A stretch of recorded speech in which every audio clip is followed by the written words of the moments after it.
거기서 빠져 있을 수도 있어요. 경우에 따라서. 그렇죠? 여러분들 우리 한국으로 보면 제주도는 곧잘 빠져 있죠. 변두리인데도 섬이기 때문에 그 무슨 정치 발전, 지역 발전 논의할 때 완전 밀리죠. 여기도 뭐 관공서가 좀 들어오나? 일부 들어오긴 하겠지만 상당히 힘들지. 기업이 일부 들어오긴 해도. 그러니까 보편적이라는 거에 상당수는 그게 주도적이거나 지배적이거나 그런 의견이기 때문에 잘못하면 나 자체의 삶이 부정당한 형태. 저번에 읽은 대로 내가 어느 한적한 시골에 살고 있는데 보편적인 관점을 가진 사람들이 야 거기에다 쓰레기를 버리거나 원전을 지으면 아주 딱 좋겠다. 그럼 짓는 거죠. 거기 사람은 뭐야 황당한 거지. 원전도 그렇지만 거기가 쓰레기 메리트가 되면 그거만큼 황당했어요. 자기는 거기서 나름대로 잘 살고 있는데. 근데 보편적인 입장에 봤을 때는 그게 그 큰 덩어리, 하나의 단위인 큰 덩어리에서 거기가 여러 가지로 최적지야. 쓰레기 버리다 딱 좋아. 그러면 너희가 희생해라 그러는 거지. 그걸 보편적 이해라 그러는데 우리 지역이 아니고 다른 지역에서 그렇게 쓰레기 버릴 때 우리도 신경 안 써요. 잘 모르니까. 아 그래 생각해보니까 거기가 가장 최적지네. 근데 그게 내 땅에 들어오면 어떻게 되겠어? 최적지가 어딨어? 열받지. 우린 그런 것들이 지금 없는 거예요. 내가 처해 있는 위치에서 내 관점을 바라보는 힘이 너무 약하다. 그럼 똑같이 남들도 그럴 거라고 해줘야 되는데 우리는 내가 접한 거 아닌 이상은 그쪽에서는 그래 좀 그래 양보하면 되지 않아? 그렇잖아. 그치? 그게 뭐 딘비 현상도 그렇고 장애인도 그렇고 성소수자로 다 그렇죠. 운동권도 그렇죠. 운동권도 자기 자식이 이렇게 날리기 전까지는 하지 말고 그냥 좀 곱게 대학 보내고 좀 좋은 데 치가 살아 그러다가 이제 애가 엄청 세게 나가고 그러면 어떻게 해? 아, 그래 그게 더 세상을 바꾼 일이고 훌륭하지. 내가 따라가지 뭐. 그러고 내가 바꾸잖아요. 그렇죠? 그러니까 내가 겪기 전까지는 잘 안 하는 건데 왜냐면 우리 사고방식이 어릴 때부터 거의 12년 공부하면서 그 보편적 관점이 옳다라는 걸 너무나 뿌리 있게 박아서 나의 문제하고 딱 부딪히지 않는 이상은 그게 옳은 거고 그리고 부딪히지 않은 상당수 많은 그런 것들은 나 스스로 잘못된 걸로 내가 갖고 있어요. 그래서 우리가 생각하는데 자꾸 그게 걸리는 거예요.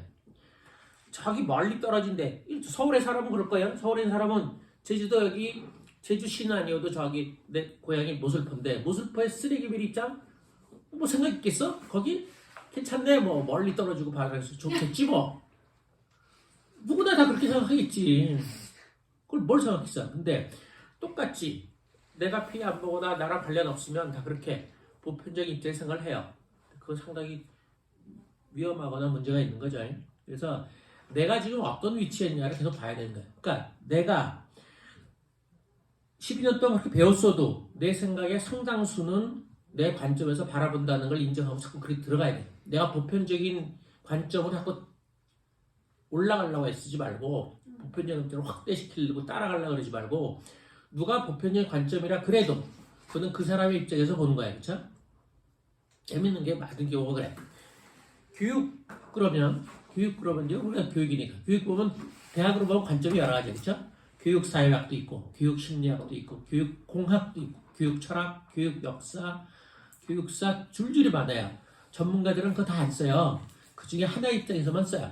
교육사회학도 다르죠. 교육사회학 보면 사회학계에서 접근하는 교육사회학하고 교육학과에서 접근하는 교육사회학이 달라요. 서로 논문도 인용 안 해요. 완전히 달라. 근데 그 정도로 다른데 그리고 자기는 전문가라고 자기는 다 안다 그러고 그 얘기 떠들어. 그럼 우리 그걸 보고서 우리 교육사회학 책도 보고 교육심리학 책도 보고 교육철학도 봐. 그러면서 이 세 가지를 다 이해를 해야 되고 그걸 다 받아들여야 된다고 생각을 해요. 엄밀히 말하면 전문가들도 보편적으로 보는 거 아니에요. 자기 관점으로 봐요. 자기 공부한 관점으로 봐. 우리가 거기서 새로운 걸 배우면 되는 거지. 우리가 그 사람 것도 이해하면서 그 사람 입장으로도 바라봐야 되는 것 같고 교육을 교육심리학적 입장에서도 바라봐야 되는 것 같고 교육 철학에서도 바라봐야 되는 것 같아. 이게 감당이 안 되지. 전문가들도 실은 하나밖에 안 알고 있는 걸 우리가 그걸 다 이러저런 책을 보면서 그걸 다 받아들여서 내가 아우른다? 기본적으로 가능하지 않죠. 기본적으로. 근데 전문가들은 묘하게 자기들은 하나의 입장에서 보면서 독자들한테는 두루두루 다 보는 게 옳다라는 식으로 세뇌를 시켰어. 참 묘해, 그렇죠? 정말 묘해. 그래서 우리는 끊임없이 어느 하나만 보고 얘기하면 뭐가 잘못된 것 같아.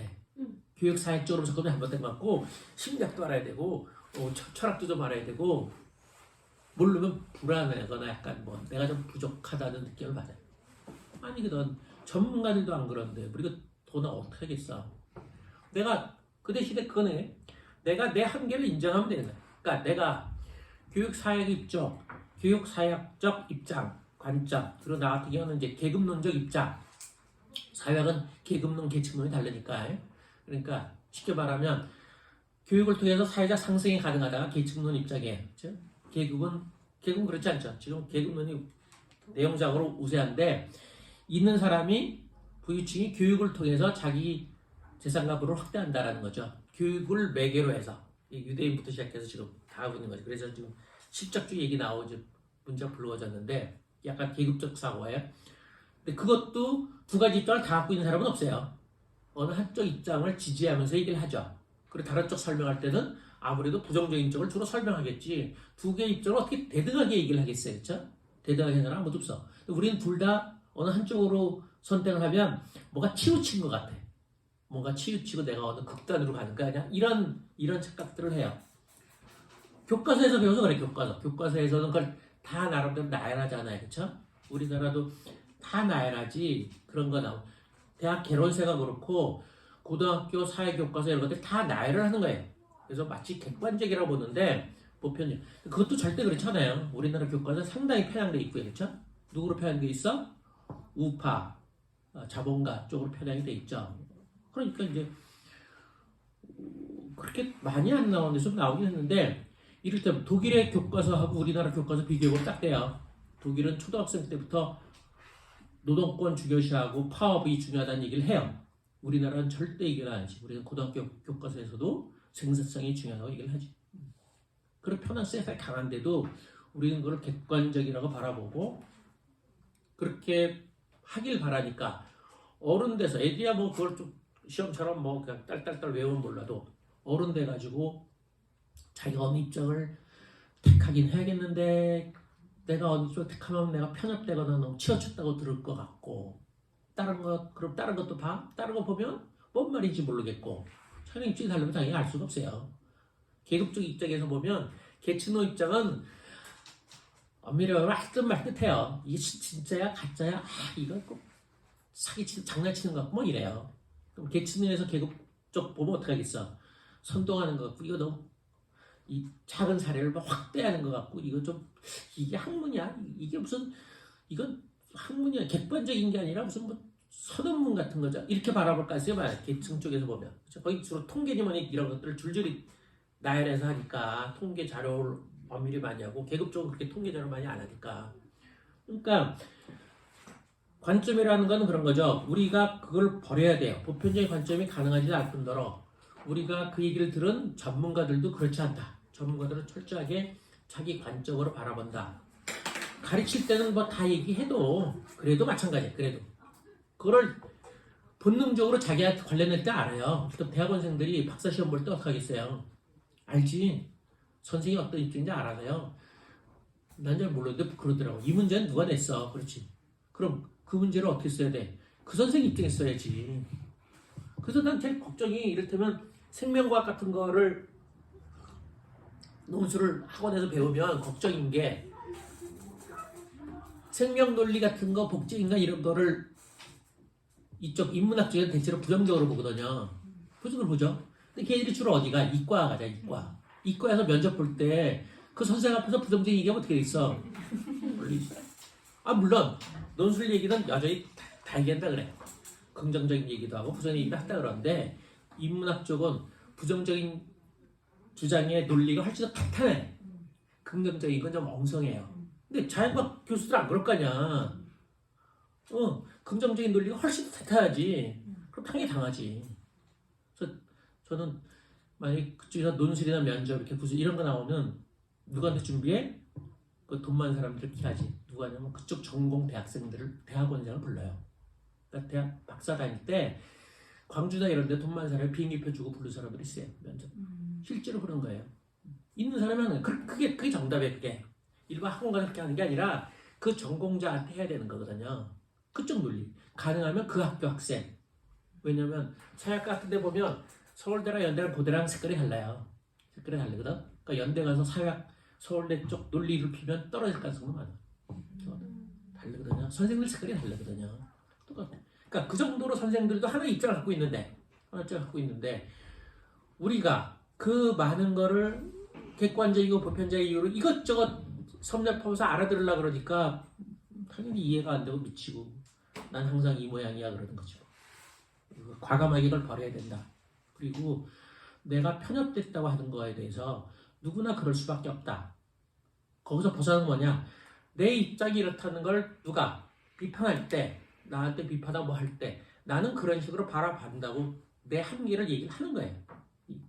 내가 논리를 그렇게 철저히 될 수도 없으니까 나는 내 입장에서 봐. 남편이랑 싸울 때 난 여자 입장에서 봐. 난 여자 입장에서 본다. 아니면 난 일보다는 우리 가정이 중요하다거나 아니면 애와의 관계가 중요하다고 본다.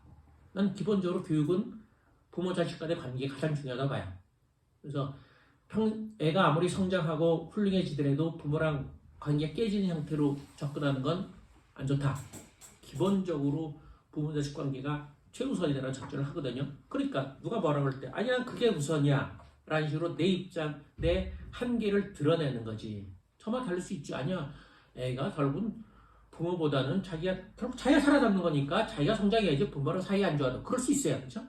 나는 아니야 기본적인 사람 관계는 부모 관계부터 시작을 하는 거야. 부모랑 사이가 좋은 애가 앞으로 다른 사람과 좋을 수가 있어. 그래서 나는 부모 관계를 1차적인 관계로 보기 때문에 그걸 가장 중요하게 생각한다. 공부를 좀 못해도 그렇게 한 애가 사회에 나가서 주변 사람과 관계를 맺으면서 재밌게 살 수 있어. 잘 살 수 있어. 이런 논리거든요. 입장이 다르죠. 그러니까 누가 내 얘기를 해서 비판할 때 난 그런 비판하거나 뭐 하고서 그럴 때 내가 그런 한계를 드러내. 그럼 듣는 사람은 나랑 큰 전제가 다르네. 나는 부모가 중요해. 뭐 친구 사귀는 거에 나와서 사귀겠지 뭐. 부모가 중요하지 않고 부모랑 관계보다는 애가 뭔가 성장하고 조금 고상하게 하면 성숙해지고 이게 더 중요해. 라고 생각한 사람은 내 얘기를 감안하고 들을 거 아니야. 아, 저 사람은 저런 입장에서 저런 얘기를 하는 거구나. 나랑 전제가 다르죠. 목표가 다른 거야. 그렇죠? 그러니까 내가 속해 있는 맥락이니 목표니 전제니 이런 것들을 드러내면 그 사람 얘기는 편견이 아니라 촘촘한 사고가 되는 거죠. 저번에 말한 대로 내 주장과 논거에 대해서 스스로 반론까지 냅두고 그건 애들은 주로 시키는 거죠. 어른들은 내 주장과 논거가 지니는 맥락이나 배경을 고려하고 함축이나 귀결을 고려하고 숨어있는 전제나 가정을 고려하고 이게 높은 사고력이거든요. 그런 것들을 얘기하는 거지. 나는 이런 맥락에서 난 이걸 중요하게 생각하니까 이렇게 생각을 하고 있어라는 걸 드러내면 돼. 드러내면 상대방이 그걸 감안해서 아 저래서 잘했구나. 나랑 그게 다르네. 라고 하면 되는 거죠. 그렇죠? 그러니까 내가 학원 가지 말고 뭐 이런 얘기 자꾸 할 때 사람들이 깝깝한데도 듣는 거는 그럴 거라 봐. 난 그렇게 그 좋은 대학이 중요하지 않다고 생각을 정말 해요. 그거는 그리고 집안이 약한데 좋은 대학 가는 건 위험할 수도 있다. 지금은 옛날도 그러지만 지금은 더 위험할 수도 있다. 그러니까 자기랑 비슷한 목표가 애들 살아가는 목표가 사회적으로 경제적으로 사회 경제적으로 지위가 자꾸 올라가는 형태의 삶이 꼭 바람직한 건 아니다. 그것보다는 그냥 가까운 보통 사람 삶이라면 주변 사람들하고 재밌게 어울리면서 사는 게 훨씬 더 바람직하다. 그럴 때는 그리고 또 하나는 어른들이 애들을 볼 때는 성장을 끌어주는 것보단 좌절을 이겨낼 수 있는 힘이 중요하다. 그런 점에서 애들이 시행착오를 겪어야 되는데 시행착오를 애들이 할 수 있는 거는 공부밖에 없으니까 공부 갖고 시행착오를 겪는다. 그러면 적어도 한 과목은 누구한테 배울지 몰라도 한 과목은 혼자 해야 된다. 국영수 중에서 혼자 시행착오를 겪게끔 하는 게 낫다. 그럼 당연히 학원보다 점수가 떨어지지만 그 시행착오가 훨씬 더 유리할 것이다. 나중에 이런 얘기를 하거든요. 그건 전제가 다른 거예요. 그렇죠? 그 아이가 사회적 경제 지위를 높이 올라가는 것보다는 그냥 주변 사람들한테 그게 소위 말하는 민폐 안 끼치고 사는 게 좋다. 그런 얘기를 하면서 얘기하니까 뭐 저런 입장이라면 저럴 수도 있겠네. 그 사람이 그 가치를 말하고 할 수는 없잖아. 그 사람의 가치나 목표를 말하고 할 수는 없으니까. 그러니까 여러분들이 보편적 관점을 자꾸 가려고 그러지 말고 어느 한쪽으로 갔을 때 편협됐다고 남이 그러면 스스로 느끼건 그럴 수 있는데 그때 나는 왜 이렇게 생각했을까? 내 목표가 뭐고 전제가 뭐고 맥락이 뭐고를 고려하면 된다. 그리고 실제로 그렇게 고려하는 것이 사고를 촘촘하게 하는 거다. 수학으로 말하면 그렇지. 일사분명 이사분명 생각하는 거지. 일사분명 이사분명 생각하고 범위를 생각하고 이런 거. 오늘 얘기 들으면서 저번 시간보다 훨씬 좀 설득력 있죠. 그래서 아예 계속 들으면서 존 테일러 게토가 왜 바보 만들기에서 나오는 지적 의존성, 전서 의존성 얘기를 계속 하거든요. 우리가 한 30년 동안 이상 정서적 의존과 지적 의존을 보편적 사고로 길러왔기 때문에 이거를 되게 흔들기가 쉽진 않아요, 솔직히. 그래서 지금까지 이제 그거를 이게 자꾸 바꾸라고 하는데 그게 어디 하루 이틀 만에 되겠어요. 그러면서 자 질문 잠깐 받을게요. 지금 들으시면서 잠깐 올라오는 불편함 같은 거 있을 수 있을 것 같아요. 우리 아직 아까 1부에서 얘기했던 어린 왕자 다르게 보는 입장 아직 설명 안 하셨고요. 그거 조금 이따 다시 듣기로 하고 그 사이에 조금 올라오는 질문. 다람쥐가 제일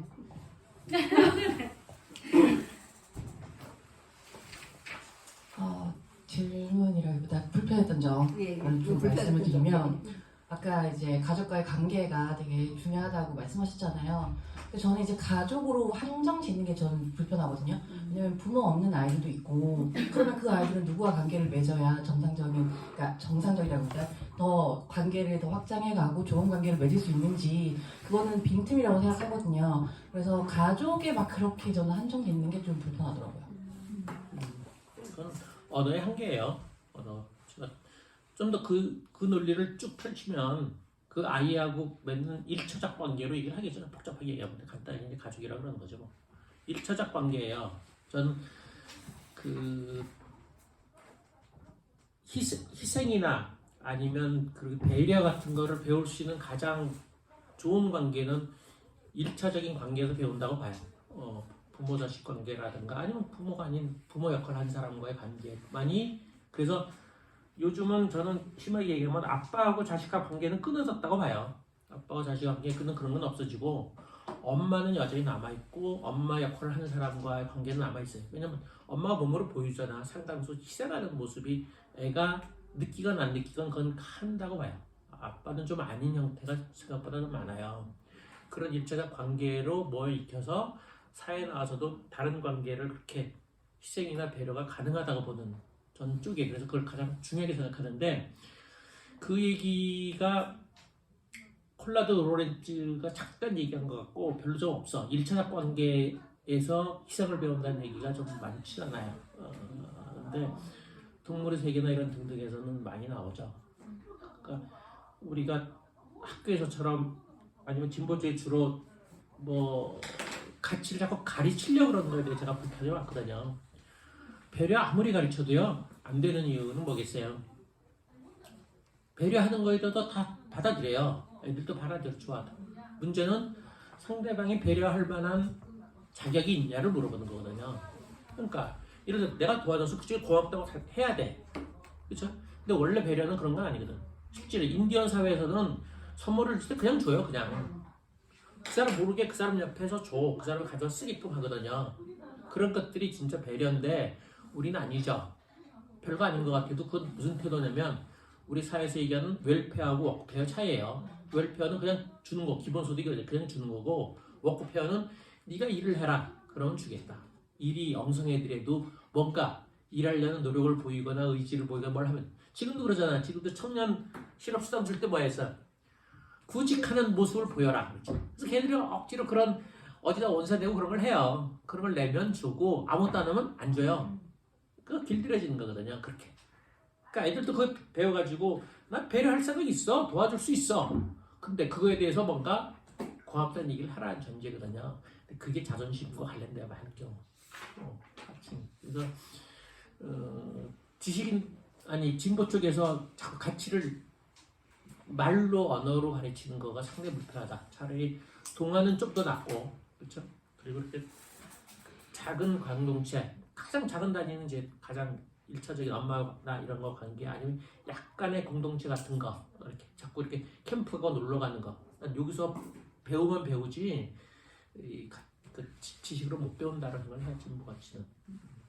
사회가 아니어서 그렇죠. 사회가 그런 쪽으로 가버리면 그런 바닥에서 그렇게 가르치면 되지만 사회는 반대로 가고 있는데 그거를 여기서 말로 해가지고 애들도 몸으로 다 느끼는데 뭐 애들 초등학교 몇 학년들 애들아 다 알아서 누구는 요즘 좀 다르겠다. 옛날에 보면 어느 선생님 천지 받고요 다 알아 애들도 어떻게 하지 몰라도 잘못된 소문일지도 모르지. 누구는 돈 받고요 뭐 하고요 뭐 다 아는 세상에서 그걸 어떻게 하겠어.